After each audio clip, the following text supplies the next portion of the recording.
Robert Kiyosaki a été élevé par un père pauvre, un professeur de la classe moyenne, qui prônait des études et un emploi stable. Son ami Mike, élevé par un père riche, a construit un empire financier sans études traditionnelles. En interrogeant son père pauvre sur la richesse, la réponse fut classique, études, emploi stable, sécurité. Interrogeant le père riche de Mike, Kiyosaki découvre des leçons différentes.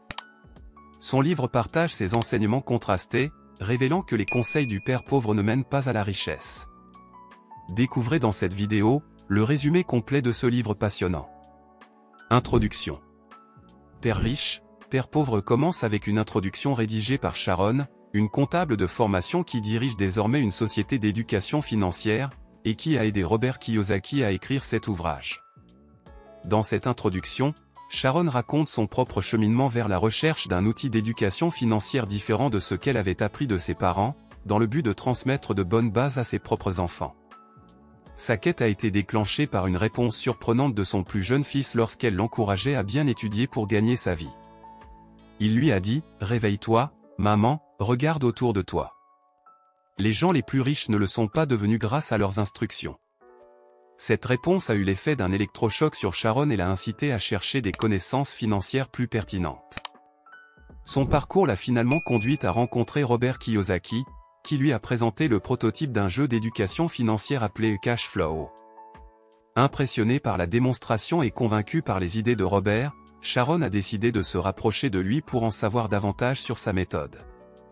Cet intérêt mutuel a finalement abouti à une collaboration pour rédiger ce livre. Dans cette introduction, les auteurs expliquent également ce qui les a attirés, ce qu'ils appellent la foire d'emploi, et comment ils ont été amenés à travailler ensemble pour partager leurs idées et leurs connaissances sur l'éducation financière. Première partie. La première section du livre est divisée en chapitres, chacun correspondant à une leçon fondamentale en matière d'éducation financière, illustrée par Robert Kiyosaki. Chapitre 1, Père riche, Père pauvre. Dans ce premier chapitre, Robert Kiyosaki revient sur son enfance atypique à Hawaï. Durant cette période, il bénéficie de l'éducation dispensée par ses deux pères. Son père biologique, malgré sa situation financière précaire, est un homme brillant et diplômé, employé par le gouvernement. Sa conception du succès s'aligne avec celle de la majorité des gens, obtenir une éducation supérieure pour garantir un salaire décent, s'endetter pour acquérir une maison et une voiture, fonder une famille, envoyer ses enfants à l'université, et éviter les risques financiers. Il inculque au jeune Robert que l'attachement à l'argent est la source de tous les maux, et il estime que les impôts sont un moyen positif pour l'État de soutenir la collectivité. D'autre part, le mentor de Robert, le père de son meilleur ami, Mike est extrêmement riche. Bien qu'il n'ait pas poursuivi des études supérieures, il possède une entreprise prospère, investit judicieusement son argent, et compte parmi les hommes les plus fortunés de l'île. Il est convaincu que la richesse ne dépend pas du niveau d'éducation, mais de la mentalité. Il pense que l'argent devrait être recherché pour le pouvoir qu'il confère, et que chaque individu devrait être en mesure de subvenir à ses besoins par ses propres moyens. C'est lui qui transmettra à Robert et son ami les leçons qui sont relatées dans son ouvrage. Chapitre 2, Les riches ne travaillent pas pour l'argent. Dans ce chapitre, le père riche instruit Robert et Mike sur le piège que constitue la dépendance à un emploi salarié. La plupart des gens succombent au désir de posséder tout ce que l'argent peut acheter, ainsi qu'à la peur de manquer. Par conséquent, ils acceptent de travailler pour payer leurs factures, vivent sans dette pendant un certain temps, puis recommencent le cycle tous les 6 mois. Lorsqu'ils accumulent trop de dettes, ils se lancent à la recherche d'un second emploi ou d'un poste mieux rémunéré, ce qui les entraîne dans une spirale où ils consacrent leur vie à une course effrénée et finissent par vivre dans la pauvreté. En revanche, les riches ne travaillent pas pour l'argent. Ils mettent leurs réflexions au service de la réussite et sont prêts à investir des efforts considérables sans attendre une rémunération immédiate, sachant que cela finira par porter ses fruits à l'avenir. Pour illustrer ce principe, le père riche met Robert et Mike au défi en les faisant travailler dans son épicerie sans les payer, leur expliquant que c'est à eux de trouver un moyen de générer des revenus.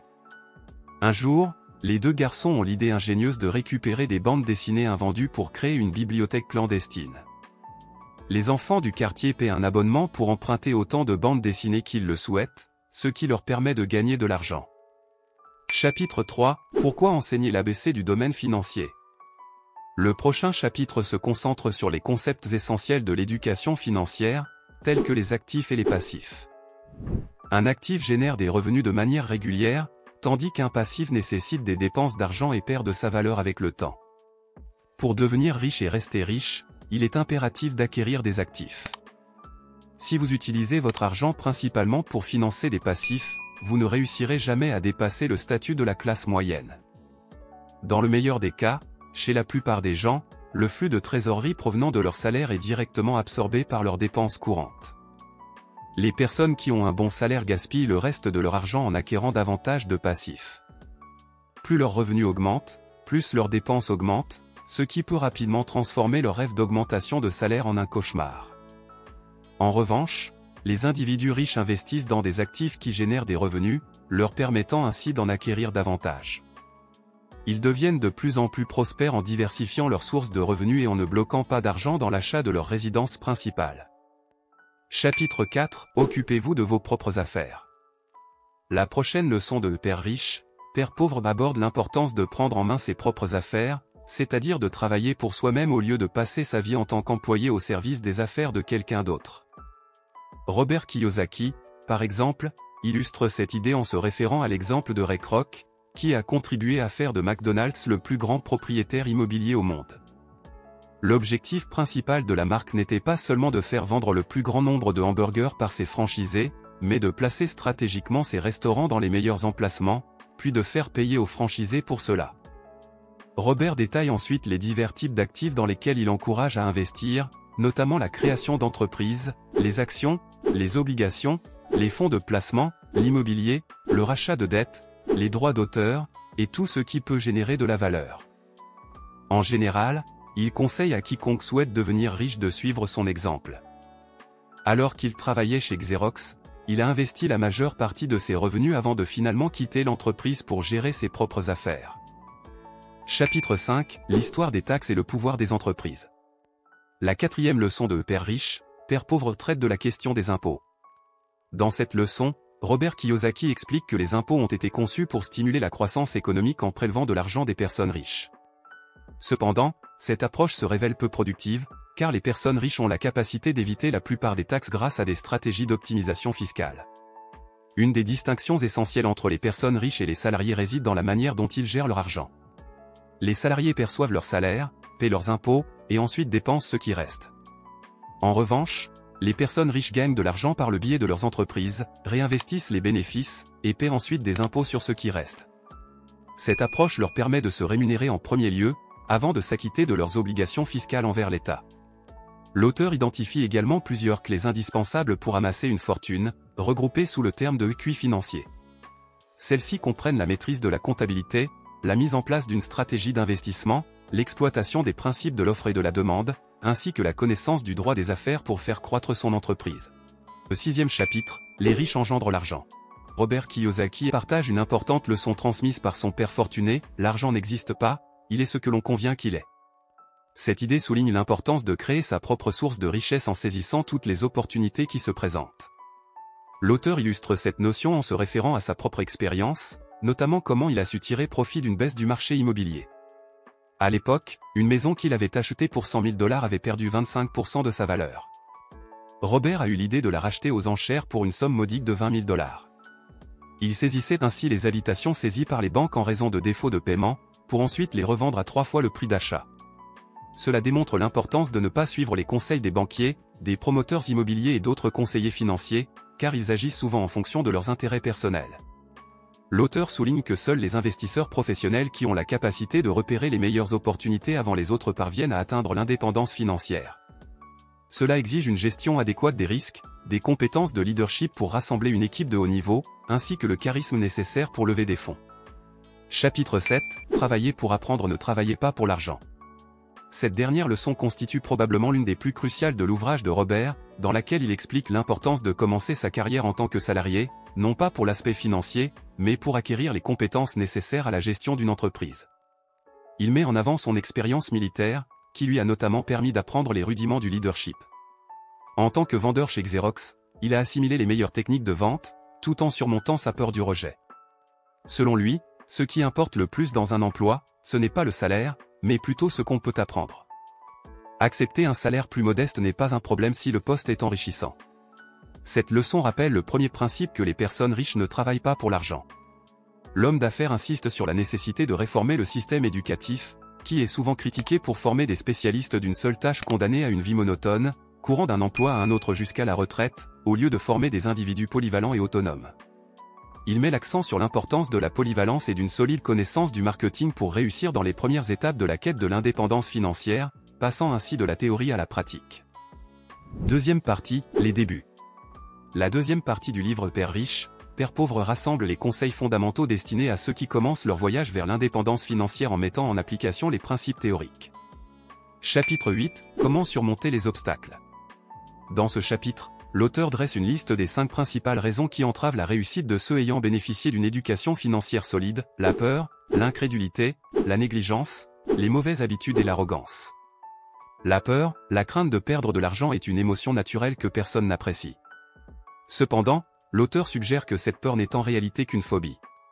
Pour la surmonter, il recommande de limiter les risques en commençant à épargner dès un jeune âge, ce qui permet de démarrer tôt les investissements avec l'aide d'un conseiller financier. Ainsi, il devient possible de dépasser la peur de l'échec en la transformant en une opportunité d'aller encore plus loin. L'incrédulité, réussir implique également de surmonter l'incrédulité quant à nos propres capacités. L'auteur explique que cette incrédulité est souvent nourrie par notre entourage qui, malgré un manque de qualification, émet des jugements sur la valeur réelle de projets d'entreprise ou d'investissement. Pour résister à cette influence, il conseille de se concentrer sur ce que l'on ne souhaite pas, comme travailler toute sa vie pour un maigre salaire, pour puiser sa motivation. La négligence se manifeste lorsque l'on se laisse absorber par son travail ou ses loisirs au point de négliger sa famille, sa santé ou son bien-être financier. Pour remédier à cela, l'auteur recommande de se débarrasser de la culpabilité associée à l'envie d'améliorer sa vie, soulignant que vouloir gagner de l'argent n'est pas un mal en soi, à condition de réfléchir à comment y parvenir. Les mauvaises habitudes. En ce qui concerne les habitudes financières, l'auteur souligne qu'il est crucial de payer d'abord à soi-même. Même en cas de difficultés financières, il recommande de s'acquitter en premier lieu de ses propres obligations avant de payer d'autres factures. Cette approche incite à développer des sources de revenus alternatives en étant créatif. L'arrogance est définie comme un mélange d'ignorance et de prétention. Lorsque nous faisons preuve d'arrogance, nous oublions ce que nous savons, ce qui conduit invariablement à des pertes financières. Pour éviter cet écueil, l'auteur préconise l'humilité et la poursuite de la formation tout au long de la vie. Ce chapitre met en avant l'importance de surmonter ces obstacles pour réussir sur le plan financier, en soulignant que chacun peut y parvenir en adoptant une approche proactive et en cultivant des attitudes et des habitudes positives. Chapitre 9, Lancez-vous. Ce chapitre traite des 10 principes qui peuvent éveiller la puissance financière de chacun pour passer à l'action. L'auteur, Robert Kiyosaki, soutient que tout objectif peut être atteint à condition de fournir les efforts nécessaires et de posséder suffisamment de détermination pour résister aux moments d'incertitude. Cette détermination exige une motivation profonde, basée sur quelque chose de plus grand que soi-même. Chaque jour, nous avons le pouvoir de faire des choix financiers qui peuvent nous enrichir ou appauvrir. Une éducation financière éclairée nous permet de prendre des décisions en faveur de la richesse au quotidien. L'auteur encourage quiconque souhaite devenir financièrement libre à constamment renforcer cette éducation. Le choix de nos amis joue un rôle essentiel dans notre état d'esprit et nos décisions. L'auteur souligne l'importance de s'entourer de personnes prospères pour apprendre d'elles, sans nécessairement s'éloigner de ses amis moins fortunés. Il recommande de tirer des enseignements des erreurs de ces derniers tout en évitant d'adopter leur pessimisme. La maîtrise d'une méthode qui fonctionne pour gagner de l'argent est semblable à l'acquisition de tout autre type de savoir. L'auteur encourage à étudier une méthode en profondeur, à la mettre en pratique, puis à passer à une nouvelle technique. Ainsi, on devient plus compétent chaque jour. Le paiement de soi-même en priorité, quels que soient les événements, est le pilier le plus important de l'indépendance financière. Cela implique de faire preuve d'autodiscipline. Pour augmenter son patrimoine, il est essentiel de faire appel à divers professionnels, dont des courtiers. L'auteur insiste sur le fait qu'il faut choisir le courtier le plus compétent, même s'il n'est pas le moins cher, car cela représente un investissement rentable. Investir nécessite de se départir d'une partie de son capital. C'est pourquoi il est essentiel de réfléchir au moment où l'argent sera récupéré et aux avantages potentiels. Placer son argent dans des actifs capables de s'autofinancer est un signe d'intelligence économique, permettant de se permettre des luxes grâce à ces actifs. L'auteur recommande de ne pas recourir au crédit ou de puiser dans ses économies pour des achats de biens de consommation. Il suggère plutôt de trouver des moyens intelligents de générer l'argent nécessaire sans s'appauvrir. Enfin, Robert Kiyosaki souligne l'importance d'avoir des héros, des modèles à admirer et à suivre pour réussir. Ces personnes prouvent que nous pouvons accomplir des exploits similaires en travaillant dur. Le dernier pilier de la richesse selon l'auteur réside dans l'art de la générosité. Il affirme que donner est la meilleure façon de recevoir, même lorsque l'on a l'impression de ne pas en avoir suffisamment. Les personnes riches le sont car elles apportent de la valeur aux autres, et plus on enseigne à notre entourage, plus on en apprend en retour. Chapitre 10, voulez-vous en savoir davantage? Dans le dernier chapitre du livre Père riche, Père pauvre de Robert Kiyosaki, l'auteur met en avant l'importance de prendre régulièrement du recul pour évaluer sa stratégie financière et l'ajuster aux besoins. Il souligne également l'importance de s'entourer de personnes qui ont déjà réussi afin de constituer un réseau qui favorise un apprentissage plus rapide. Enfin, Kiyosaki encourage vivement à passer à l'action aussi fréquemment que possible. Le livre Père riche, Père pauvre démontre que la richesse est accessible à condition de laisser de côté les enseignements traditionnels de l'école pour se concentrer sur une véritable éducation financière. Bien qu'il y ait une controverse quant à l'existence réelle du Père riche de Robert Kiyosaki, il semble, d'après les déclarations de l'auteur lui-même lors d'une interview, que ce personnage représente davantage une allégorie qu'une personne réelle. Néanmoins, cela n'altère en rien la valeur des précieuses leçons contenues dans le livre, en faisant ainsi une source d'inspiration recommandée pour ceux et celles désireux de prendre en main leur avenir financier. Père riche, Père pauvre est sans doute l'un des livres les plus vendus au monde sur le thème de l'enrichissement. Et bien évidemment, il existe d'autres livres du développement personnel qui pourront vous aider à atteindre l'indépendance financière. Pour savoir lesquels, cliquez sur la vidéo qui s'affiche sur votre écran.